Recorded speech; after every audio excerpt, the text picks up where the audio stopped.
building on what you're both talking about, and I'm not saying the Celtics won't get there, don't have time to get there, can't get there, any of that. I'm sure they will and can and should and blah, blah, blah. But with regard to Kemba, as Evan noted, he's not playing back-to-backs all season. He's nowhere near even playing 35 minutes a game, let alone, going up and over that. And he's not going to hit 30. Brad said yesterday he's not going to hit 30 for another few weeks. Right. So it's going to be a while, obviously. And that's if everything stays on schedule. Do you worry about them getting to where they want to be sooner than later, or all of that being elongated, just the process of it, because it's going to take time to ramp up isn't the right word, but put Kemba with regard to a lack of restrictions where you want him to be? I would be worried if Jaylen Brown didn't look like Jaylen Brown looks right now. Right? Like if Jaylen Brown was the Jaylen Brown from 2 years ago or even last year, and, to his defense, he has made it clear this season. He's like, I've been able to do this stuff. I haven't been asked to do this stuff. I'm just asked to do it this year. So in his defense, maybe it was in his bag last season, but we're finally seeing it. If he was playing with the same, the same type of play on a nightly basis as last season, I would have some concerns, because you need to have that second and third banana. And if Kemba wasn't going to be there until, let's say, April or something along those lines, late March, whatever, then you've got a problem. But I don't really see it as an issue. I think he's going to hover around 30 minutes, and that's not too far off of what he probably would average anyway. He would probably average 32, maybe 33. So if he's at 28 or 29, maybe 30 on a nightly basis, that's not that big of a deal, right? That's not that big of a difference. Now, if the Celtics go into an overtime or double overtime game, he's already used up. Okay, then you've got to ride Jaylen and Jason to the final buzzer. But I don't think it's that big of a problem. Again, defense is what they need to figure out. Kemba Walker is not a defensive cog for them, right? So he's an offensive guy. They've got to figure out the defense and most importantly, the interior of that defense. And that is going to rely heavily upon the big guys, Tice, Thompson, and Rob Williams. With Jaylen. And Grant Williams. With Jaylen, and I'm paraphrasing, well, maybe I'm quoting it directly, but I don't remember. So I'm paraphrasing something that our guy, Jared Weiss, another friend of the program, tweeted out the other day, which I just thought was kind of funny and also true, which was, boy, Jaylen Brown has been shooting unsustainably well for a sustainable amount of time. He is now at this point in time, as we sit here, 52% from the field, 44% from three-point range, and 77% from the free throw line, which should not be ignored with regard to Jaylen Brown, and obviously where he was once upon a time. He's shooting very well. Going off of what you were just saying with, him saying that this has always, been something he could do but wasn't asked to do. I think it's interesting, especially listening to some of these post-game Zoom conferences, because anyone can dial into these, people that wouldn't ordinarily be at games. Case in point, last night you had Rachel Nichols, who of course, prominent NBA reporter, host, who was in this post-game Zoom and asking Jaylen about these very things. Why basically did we not see this last year? And he sort of said what you just said, although, while respectfully, he's gotten, because he's been asked about this now multiple times in recent weeks. He's just because of how well he's playing, and he's gotten a little defensive about it, which you can understand, because, now it went from almost seeming like a compliment to now he's sort of offended by it that, were you guys not taking me seriously? I mean, what is happening right now? And so he is, he had said last night, I there was no off season. I didn't even touch a ball for a month. Like, I didn't work on anything, so to speak. I'm doing what I did last year, plus having more of an opportunity. So I'm doing more of it, where I will take a gripe with that. And, I defer to you because you dive more into tape than I do with regard to all this stuff, and often sit down with these players going over it, at least pre-pandemic. Mm-hmm. Now it's all virtual. Yeah. The playmaking that we've seen from Jaylen Brown this year, I'm sorry, Jaylen, was not there last year. That was not there. And I don't want to, it would be crass for me to say the ability wasn't there, because that just seems ridiculous. But, it's one thing to be shooting better and more efficiently on more attempts per game and having a larger role in the offense. That's different than playmaking. Why is it the playmaking that we are seeing this year and all those great passes that Evan noted earlier was not there in the past, but is there now? Yeah, this is the exact same thing that went through my head last night when I heard that interaction with Rachel. And Rachel, it's a good question. Like, you want to know why these things are happening now and they didn't happen in the past.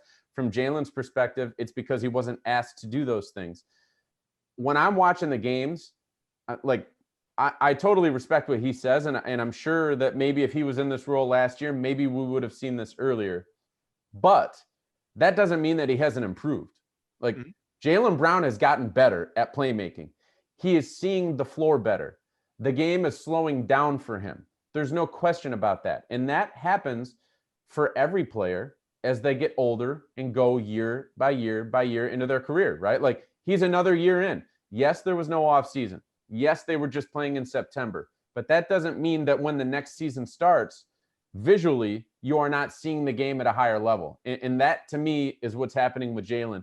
He's just seeing things that he wasn't seeing in the past, or he's seeing them just a little bit earlier to be able to make those plays for other guys, and not force shots, and be able to take the right angle to finish, or be able to make that one extra dribble to be able to set up the teammate for the dish. These are the little things that are a part of his progression this season that, again, like, yes, as you said, the ability was there in the past, but we didn't see it all the time. And so that's what I think is he's just seeing the game at a higher level. He's thinking the game at a higher level, and the game is slowing down for him because he's getting used to, and he is used to at this point, based upon the way he's playing, having the ball in his hands the amount that it is. Yeah, it's all about role, right? It's about, Hayward leaves and vacates this role. They didn't need Jaylen to do those things last year because they already had too many guys. It's like too many cooks sort of thing. You have too many guys trying to handle the basketball. Nobody gets in real rhythm here. I mean, Gordon Hayward last year was tremendous at being a facilitator, still is. But, when he leaves the team, there's an opportunity for someone to step up. And obviously Jaylen is taking that by the reins. But Marc's absolutely right. It's about him being comfortable on the floor. And he doesn't look like he's in a rush anymore to get to things and to see things and to process things. It's more about, and the one thing I like about Jaylen is how he hunts for his spots on the floor. He knows where he's most comfortable. He's obviously super comfortable as a mid-range jump shooter right now because he's owning that particular portion of the court. And what's happening? He's the league leader right now. Yeah, of all players that are taking at least 2 shots in the mid-range per game. He's far and away the leader in field goal percentage right now. And what's happening is he gets into the paint and gets to where he needs to be. He's noticing and reacting to what the defense does to him. He commands more attention now. And what that allows is for other people to get open just for a split second. And Jaylen, give him credit, instead of forcing it up and trying to score all the time, he's just taking what the defense is giving him and finding guys that are open and credit guys that are knocking down shots. I mean, I thought it was ridiculous. A friend of mine had told me earlier in the year that, like, oh, Jaylen's going to average 5 assists this year. And I was like, that's hysterical. Like, I don't know. Jaylen's never going to average 5 assists this year. Well, every game he gets pretty darn close. He's in that 3-4. If he had 5 assists last night against San Antonio, I mean, he's right there. And it's just about him being comfortable and it's, in seeing everything that he needs to see and reacting to what the defense does. He's not forcing anything. He happens to be a good shooter. He happens to know how to get guys in position to take advantage of them. And he's just making the most of his opportunities right now. And it's tremendous because, between him and, Jason, Jaylen's a guy that tends to make his, leap in the offseason, so to speak. And Tatum's a guy usually that makes it while the season's happening.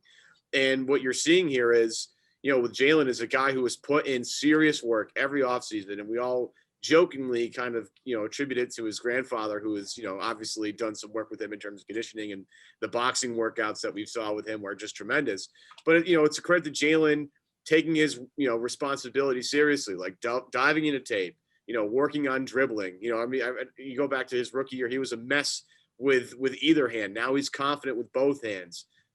He's just, whatever he's weak at, he takes some time to address it. And the one thing that you can say about him is, that whatever off time that he has or whatever downtime, and this was something that people criticized him for when he was first drafted. Like, does he really love basketball? Is he too smart for his own good? Well, here we are in year 5 here. We all know exactly what Jaylen Brown's priorities are. And basketball is very, very, very, very high on the list. And the Celtics are very fortunate, as we've all said throughout this entire, podcast so far.